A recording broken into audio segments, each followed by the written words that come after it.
Hello guys, welcome back to my YouTube channel.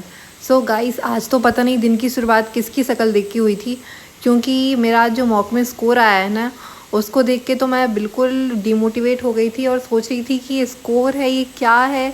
मतलब seriously इतना तो सेक्शनल टेस्ट में भी आ सकता है, ठीक है, आना ठीक होगा, बट मॉक में प्रॉपर 80 आउट ऑफ इतने नंबर जितने मेरे आए थे इस मॉक में, वो मैं आपको अभी आगे बताने वाली हूँ कि मेरे ऐसे कितने नंबर आ गए थे जिनको देख के मैं इतना ज़्यादा परेशान हो गई थी, इतना ज़्यादा डिमोटिवेट हो गई थी। और जब मैं पढ़ाई करने बैठी तो मैंने शुरुआत की मॉक से ही। मैंने सोचा कि चलो मॉक देते हैं सबसे पहले एक, उसके बाद आगे देखते हैं। और साथ में मेरी दीदी भी बोल रही थी कि एक दिन में कम से कम 10 मॉक देने चाहिए, तब कहीं जाके नंबर अच्छे आते हैं एग्ज़ाम में। तो अब मॉक तो मुझे बढ़ाने हैं, लेकिन आज का जो मॉक था उसका रिज़ल्ट तो बहुत ही ज़्यादा बुरा था। और हाँ, SBI का रिज़ल्ट मेरा इतना बुरा आया ना, मेरे जो नंबर आए वो 39.5 आए। लिटरली ये बहुत बहुत बहुत ज़्यादा बुरे थे, बहुत ही ज़्यादा बुरे। और ये बताने लायक तो है नहीं। मुझे कमेंट आया था कि मैं इस पर एक वीडियो बनाऊँ अपने रिज़ल्ट पे, तो मैं क्या ही वीडियो बनाऊँ भाई, इतना गंदा रिज़ल्ट आया है मेरा, उस पर कोई वीडियो नहीं बन सकती है। लोग गालियाँ और देंगे मुझे अगर उस पर मैंने वीडियो बना दी तो। और फिर उसके बाद मैं ये मॉक देने बैठी और बहुत एक्साइटेड थी कि चलो, कल के मॉक में 35 आए थे, आज 35 स्कोर बढ़ा के 40 से 50 के बीच में ले आएंगे, ऐसा मैंने सोचा था। बट पूरा इसका अपोजिट हुआ। मैंने 40 सोचा था, समथिंग उसका हाफ ही आ गया। मतलब सीरियसली ये जो मॉक था वो स्टार्टिंग में ही मुझे टफ़ लग गया था कि इसमें जो स्टार्टिंग का ही पज़ल दिया था ना, वो इतना घुमा घुमा था ना कि उसमें क्लू नहीं मिल रहा था मेरे को। तो मैंने सोचा चलो आगे देखते हैं, आगे देखते हैं। जैसे ही मेरा रीजनिंग का सेक्शन ख़त्म हुआ ना, तो मैंने सोचा कि चलो इस टेस्ट को यहीं बंद करूँ, मुझे इसको मैथ्स का भी नहीं देना है, इसको यहीं ख़त्म करना है और ना इसका रिज़ल्ट देखना है मुझे। बट फिर पता नहीं क्यों मेरे मन के अंदर से एक आवाज़ आई कि चलो कोई बात नहीं, मैथ्स में अच्छा करने की कोशिश करेंगे, हो सकता है मैथ्स का ईजी आया हो, उसमें करेंगे तो नंबर कवर हो जाएंगे, एटलीस्ट 40 से ज़्यादा तो आ जाएंगे। बट नहीं, ऐसा बिल्कुल भी नहीं हुआ, बिल्कुल भी नहीं हुआ। वो मैथ्स का जो सेक्शन आया वो और ज़्यादा टफ आ गया था। और मैथ्स में मैंने जो क्वेश्चंस किए थे वो गलत निकल गए थे, अप्रॉक्सीमेशन ज़्यादा था, और अप्रॉक्सीमेशन में भी इतना ज़्यादा घूमे घूमे सवाल थे ना मैथ्स में, तो वो भी उनको करने में मुझे टाइम लग गया और बहुत ही कम क्वेश्चंस अटैम्प्ट कर पाई मैं।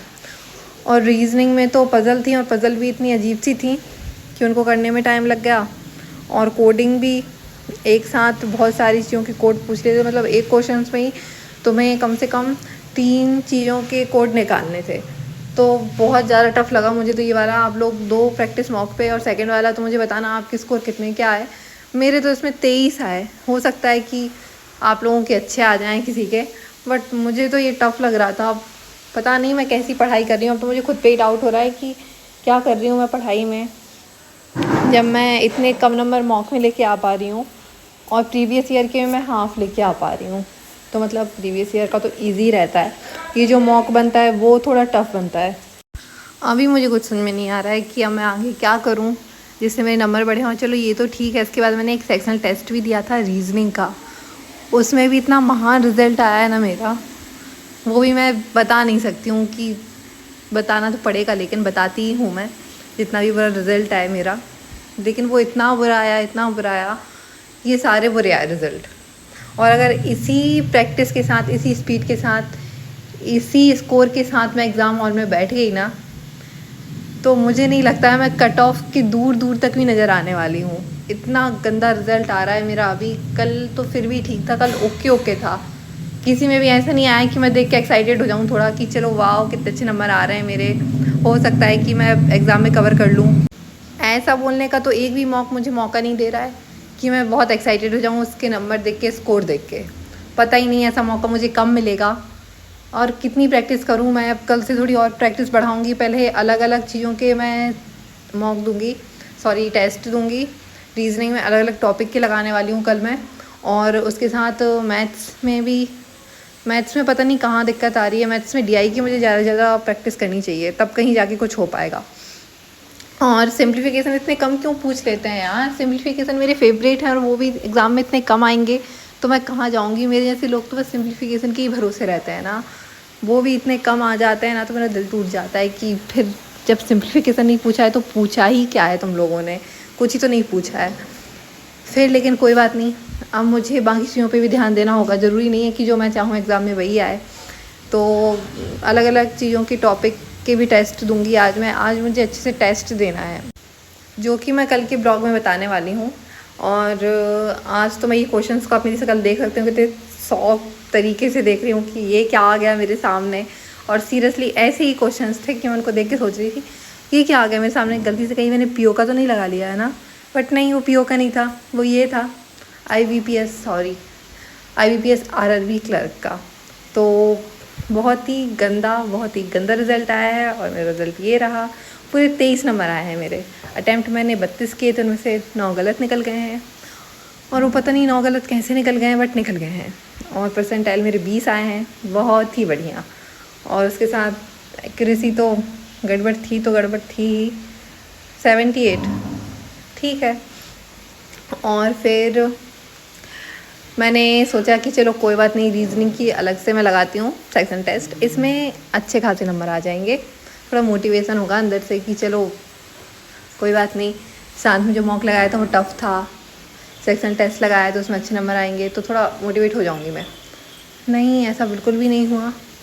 इनफैक्ट मेरे इसमें और बुरे नंबर आ गए। मतलब इसमें सीरियसली मेरे 11 नंबर आए थे, जो कि बहुत ज़्यादा बुरे थे। आप लोग भी जानते हैं इसे तो, कि 40 में से 11 नंबर, वो भी रीजनिंग जैसे सब्जेक्ट में, कितने ज़्यादा कम होते हैं। फिर भी एक बिगिनर तो मैं अब नहीं रही हूँ, आई थिंक पहले थी मैं बिगिनर।